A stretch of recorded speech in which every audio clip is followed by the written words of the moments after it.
Okay, so imagine this. A fish, right? And it's got these shimmering golden scales found near a city gate, ancient India. Sounds beautiful. Uh-huh. Almost mythical. But then this amazing-looking fish has this absolutely terrible smell. Right. Really foul. Right. Quite the contradiction. Exactly. So let's get into this because it's the way into our deep dive today. You, our listener, sent us this really fascinating PDF. It's in Thai script. The title is Tuhaku Kon Tuhaku Ta PDF. And like always, our plan is to dig into this source, pull out the most interesting bits, the key insights, and lay them out for you so it's, engaging and easy to grasp. And what's really interesting is where this story takes us. We're going way back to the time of the Buddha Kassapa. That's a Buddha before the historical Buddha we usually talk about. Right. And the heart of it really is the story of a monk named Kapila. It actually kicks off at the Jetavana monastery, focusing on this specific golden fish with the awful smell that shares his name. Yeah, exactly. So the PDF's in Thai, but the story itself, it feels pretty universal. It's about choices, consequences, themes we're definitely going to unpack today. So we learned about Kapila's life as a monk. He had an older brother, Sodhana, and their mother, Sadhani, and a younger sister, Tapanana. They all became monastics too. But they took very different paths within that life. Very different. So Hana, the older one, he went for Vipassana Dura. That's the path of insight meditation. Really dedicated himself. Well, achieved a lot, right? Yeah, after 5 years, the text says he reached arahantship, profound enlightenment. Okay. And the younger brother, Kapila. He took another route. Kanthatura focusing on studying the scriptures, the three Pitakas specifically. So more the scholarly path. Right. And he got really good at it, became super learned, attracted a huge following, and apparently quite a bit of wealth and status came with that within the monastic setup. Okay. So one brother focused inward on meditation, the other outward on texts and teaching. Precisely. And this is where Kapila's story, well, it takes a turn, a really sharp one. It seems his learning, combined with this desire for gain, it went to his head. He became incredibly arrogant. Pride before a fall, maybe? Feels like it. Yeah. He started criticizing other monks, Oh. even monks who were genuinely virtuous, just dismissing their advice, scolding them, twisting things around, saying what was right was wrong, what was wrong was right. And he apparently compared these good monks to an empty fist, just nothing there. Oof. That's harsh. It really shows how intellectual knowledge alone isn't enough, does it? Totally. It's that classic thing, knowledge without wisdom, it could be, dangerous. Absolutely. He mastered the teachings intellectually, but he completely missed the ethical balance, the conduct side of things. And that arrogance just blinded him, set him on a really negative path. And his own brother, Sodhana, the enlightened one, he tried. Yeah. He tried to talk sense into Kapila. Reminded him, look, right conduct, that's what holds up the teachings. You'd think he'd listen to his enlightened brother. You would, but no, Kapila just flat out rejected it. Wouldn't hear it. Stubborn. Yeah. So after trying again and again, Sodhana eventually just backed off. He realized Kapila wasn't going to listen and basically said, okay, you'll learn from your own actions then. A tough love kind of thing almost. Kind of. But sadly, Sodhana leaving also meant other good monks distanced themselves from Kapila too. He became quite isolated in his negativity. That really drives home how important it is to listen to wise advice, doesn't it?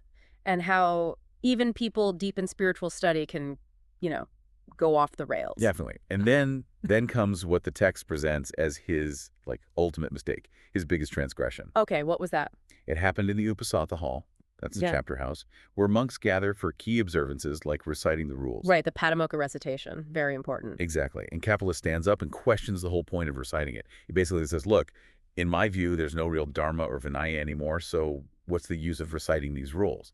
And then he just walked out, left the assembly. Wow, that's huge. The Patimokkha is like the absolute foundation of monastic life. Right. The text is explicit.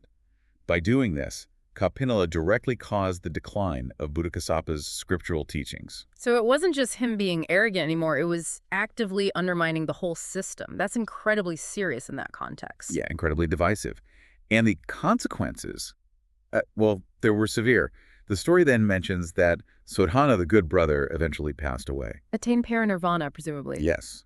But Kapila, at the end of his life, he was reborn in a Vichy hell, which is described as a really, really terrible hell realm. Intense suffering. Oof. A direct result of those actions. And it gets worse. His mother, Sadhani, and his sister Tapana. Yeah. They had apparently bought into his wrong views. They also spoke badly about virtuous monks. Oh, no. And they ended up reborn in the same hell, Avicii hell. Wow. The whole family dragged down by these wrong views and actions.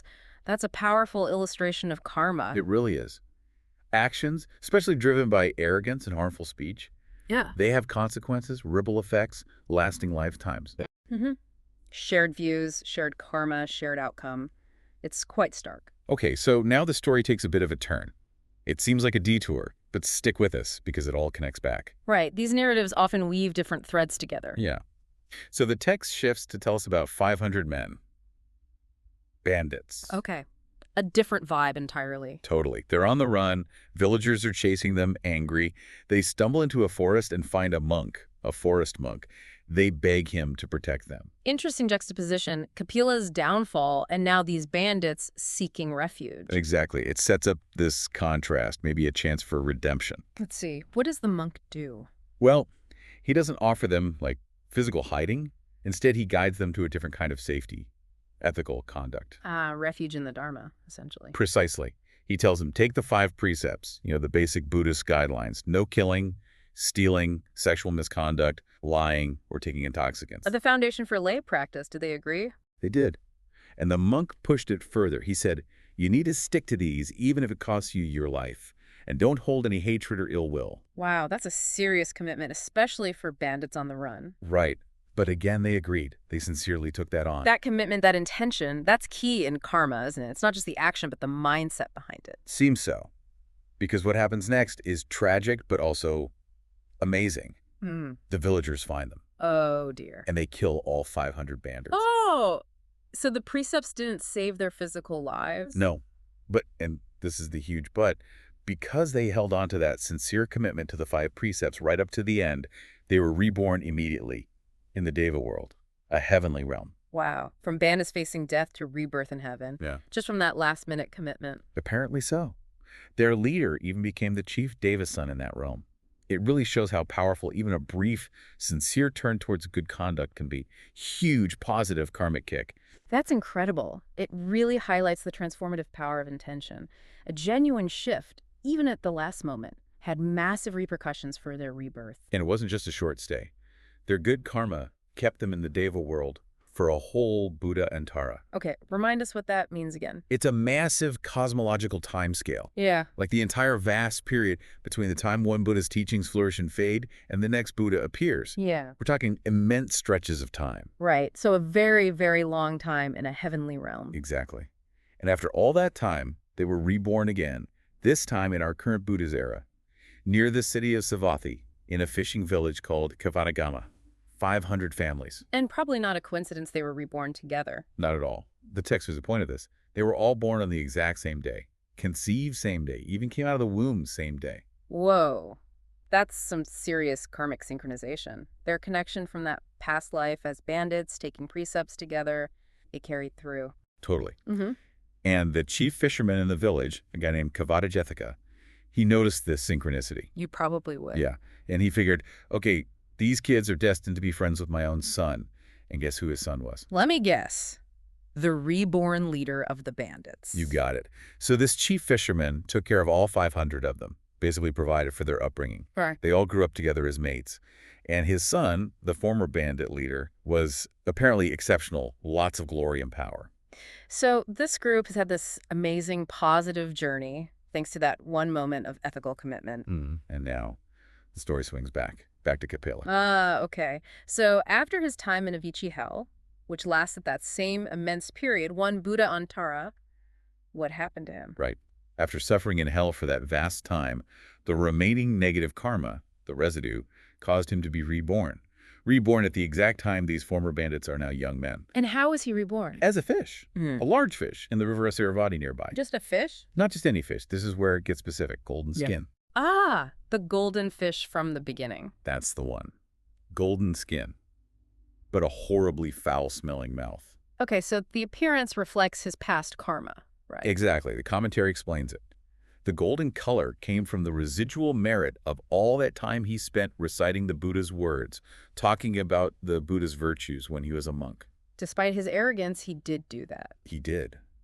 But the awful smell, that was the direct result of his critical, scornful speech against the other monks, karma manifesting physically. Wow. Cause and effect right there on the fish. Yep. So this golden, stinky fish, it gets caught. And let me guess who catches it. The 500 former bandits, now young fishermen. Of course, the paths converge. They see this amazing golden fish and they're thrilled. They think the king will give us a huge reward for this, so they take it straight to the king. Makes sense. It would have been an extraordinary sight. Totally. But the reaction, it was intense. As soon as the fish's mouth opened even a little bit. The smell. Oh, yeah. The text says the stench filled the entire Jetavana monastery complex. Overpowering. Good grief. So the king is completely baffled. Beautiful golden fish, horrific smell. What's going on? He decides this is something the Buddha needs to explain.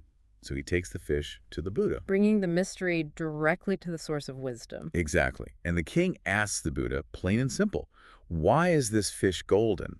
And why does it smell so terrible? The million-dollar question. And the Buddha just lays it out. He says, oh, great king, this fish, he was a monk named Kapila, back in the time of Buddha Kassapa. Straight to the point. He was very learned, had a big following, but, the Buddha explains, he got overcome by desire for gain. He became critical, scornful. He insulted monks who followed his own words even, and he caused the decline of Buddha Kassapa's teaching. So connecting all the dots for the king. The Buddha spells out the karmic journey. Because of those actions, he went to Avicii hell. Now, because of the leftover karma, he's reborn as this fish. And the specific. The golden skin, the Buddha says, is because he did spend a lot of time reciting the teachings and praising the Buddha in his past life. That merit gave him the color. But the foul odor, that's purely from criticizing and scorning the other monks. Such a clear, direct link between the actions and the specific results. Incredibly clear. And then the Buddha does something amazing. He says, I can make the fish speak. What? The fish can talk. The Buddha enables it. It's this really dramatic moment. The Buddha addresses the fish directly. Okay, what do they say? This is intense. It really is. The Buddha asks, are you Kapila? And the fish. The fish replies, yes, venerable sir, I am Kapila. Wow. Then the Buddha asks, where have you come from? Fish says, from Avicii hell, venerable sir. Oh, man. Buddha, where's your elder brother Sodhana? Fish. He has attained parinirvana, venerable sir. Acknowledging his brother's success. Buddha, where is your mother Satani? Fish. Born in hell, venerable sir. Buddha, where is your younger sister Tapana? Fish. Born in the great hell, venerable sir. He knows their fates, too. The full extent of the tragedy. Yes. And the final questions. Buddha asks, where will you go now? And the answer? Fish. To Avicii hell itself, venerable sir. No escape. Straight back to hell. That's what the fish understands its fate to be. And hearing this, confirming it all, the fish is just overcome with remorse. I can only imagine. In despair, it thrashes, hits its head on the boat, and dies. Right there. And is instantly reborn back in hell. Good grief, what a cycle. And the crowd watching this. They were stunned, filled with dismay, awe, probably terror too. Seeing karma play out so vividly. Yeah, you wouldn't forget that in a hurry. Definitely not. And seeing how deeply this affected everyone, the Buddha knew it was a powerful teaching moment. Right. Seize the moment. So he delivered a discourse. Our source calls it the Kapilamaccha Vatthu Sutta, but notes it's also known as the Kapila Sutta from the Satanapada collection. Okay. What was the core message? He started with a verse praising the practice of Dhamma, the teachings, and Brahmacharya, the holy celibate life, calling it the best way to live, a direct contrast to Kapila's path. Right. Absolutely. Setting up the right way versus the wrong way Kapila went. Exactly. Then he launched into these really powerful verses about craving, tanha. Ah, the root of suffering in Buddhist thought. Precisely. He used these vivid images. First, comparing craving to a maluva creeper, you know those vines that just wrap around a tree and eventually strangle it? Yeah, invasive. That's craving, he said, relentlessly growing, clinging. Then he compared the person driven by craving to a monkey in the forest, always restlessly jumping from branch to branch, seeking the next fruit, never satisfied. Great analogies. Really captures that restless, grasping nature of desire. Doesn't it? Then he talked about how craving, when it spreads in the world, just makes sorrow grow. Like rain-making weeds flourish, specifically Verona grass, apparently a really stubborn, pervasive weed. So craving feeds sorrow. Yes, but, and this is the hopeful part, if you can overcome that craving, then sorrow just falls away, naturally, like water droplets rolling right off a lotus leaf. effortlessly. Ah, the classic lotus leaf image. Doesn't get stained, doesn't hold the water. Exactly. Purity and non-attachment. So the Buddha directly tells the crowd, listen, I'm telling you this for your own good. Bodrum vote, right. May it be well with you. Don't end up ruined like a Kapila, he urges them. Cut off the root of craving. Not just trim the leaves, get the root. Yes, he uses another analogy. Right. Just like someone digging for fragrant Usira root has to dig up all the worthless Varana grass around it, you have to put in the effort to dig out the root of craving. Requires real effort then. Diligence. Right, and he warns them, don't let Mara break you again and again. Mara being, the tempter, the embodiment of obstacles, death. Like what? Like a fragile reed being broken over and over by a strong stream. Don't be that reed. Be strong against the current of craving and illusion. Powerful stuff. Does the source give more detail on those verses? It does. The commentary clarifies some terms, like pramanakarina, that means someone living heedlessly without mindfulness. They fail to develop meditation states, jhana, or insight. They're just drifting. Okay. The maluva creeper, it explains, is craving growing by clinging to our six senses: sight, sound, smell, taste, touch, mind. So paripavati hurahura means that person lost in craving just wanders, runs from birth to birth, nonstop. And just reinforces that restless wandering, grabbing one thing, dropping it, grabbing the next, never finding real peace. Right. Then yamesa sahate jamitana, it explains craving is base, like poison, because it clings to sense objects and just makes sorrow grow, like that Virana grass in the rain. But the overcoming part. Yokatam sahate jamitan horakayam, that's the person who overcomes this really difficult base craving. For them, sorrow vanishes, like the water off the lotus leaf. Got it. And the Buddha's direct words. Tamuvakadami is just, therefore, I tell you. Simple. Padram vo means, may it be well with you, but with that undercurrent of don't mess up like Kapila. Okay. And digging the root. Willem Kanatha. Dig up the root of this sixfold craving, connected to the six senses, using the knowledge or wisdom that comes with the path to arahatship, the final stage of enlightenment. So insight is the tool to dig it out. The Usira root Virana grass thing just emphasizes the effort needed. Exactly. And that final warning, Mavonalam vasotova marobanji punapunam. Don't let Mara keep breaking you like that reed in the stream. Stand firm. Okay, that adds a lot of depth. So how does this whole episode conclude after the Buddha's teaching? It ends on a really positive and hopeful note, actually. A powerful contrast to Kapila's fate. Oh, good. What happens? Remember the 500 fishermen? The former bandits? Yeah. They were there, they heard the whole story, saw the fish, listened to the Buddha's discourse, and they were deeply moved. By Kapila's tragedy, yes, but also by the possibility of ending suffering that the Buddha described. So it inspired them. Completely. They decided they wanted out of the cycle of suffering. They asked the Buddha if they could ordain as monks. And he accepted them. He did. They ordained right there. And the text says they practiced diligently, and very soon they all attained the end of suffering, reached enlightenment. All 500 of them. Wow. Yeah.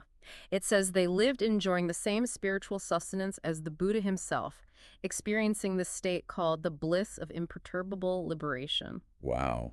From bandits to heavenly beings to enlightened monks, what a journey.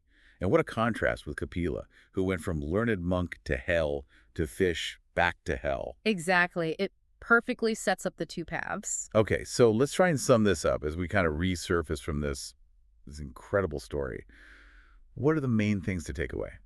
Well, Kapila's side is definitely a potent warning, isn't it? About arrogance, about criticizing others, especially those trying to live virtuously, about causing division. Yeah, that his intellectual brilliance meant nothing against the bad karma from his actions and attitude. Precisely. But then you flip it and you see the bandits. Their story shows the flip side, how even a relatively small but sincere commitment to basic ethics. Yeah, the 5 precepts. Can have unbelievably positive, long-lasting effects, spanning lifetimes, huge cosmic cycles even. Virtue pays off, basically. Absolutely. And the whole thing just hammers home that Buddhist idea of karma and rebirth, right? How it all cycles around, actions echoing across vast stretches of time, showing up in unexpected forms. Monk, hell being, golden fish. It's wild. It really is. It forces you to think about the long game beyond just this one life. And the Buddha's teaching coming out of that traumatic fish incident, it boils down to tackling craving. Right. That's the core problem to solve. Those analogies, the creeper strangling the tree, the restless monkey, the weeds flourishing in the rain, but then the clean lotus leaf. They just make it so clear. Craving causes the mess, overcoming it brings freedom. Yeah, really sticks with you. So Yeah. maybe the final thought for you, our listener, is something like, how do our everyday actions, even our attitudes, how might they be rippling out, creating causes for things way down the line? hmm What roots of maybe unhelpful habits or attitudes, like maybe subtle arrogance or being overly critical or just constant wanting, what roots do we need to look at in our own lives? Yeah. What might we need to gently or maybe forcefully dig up to avoid cultivating our own future foul odors, so to speak? Right, and instead cultivate something more like that golden potential. It's definitely food for thought, that deep connection between what we do now and what comes later. For sure. The interconnectedness of it all is profound.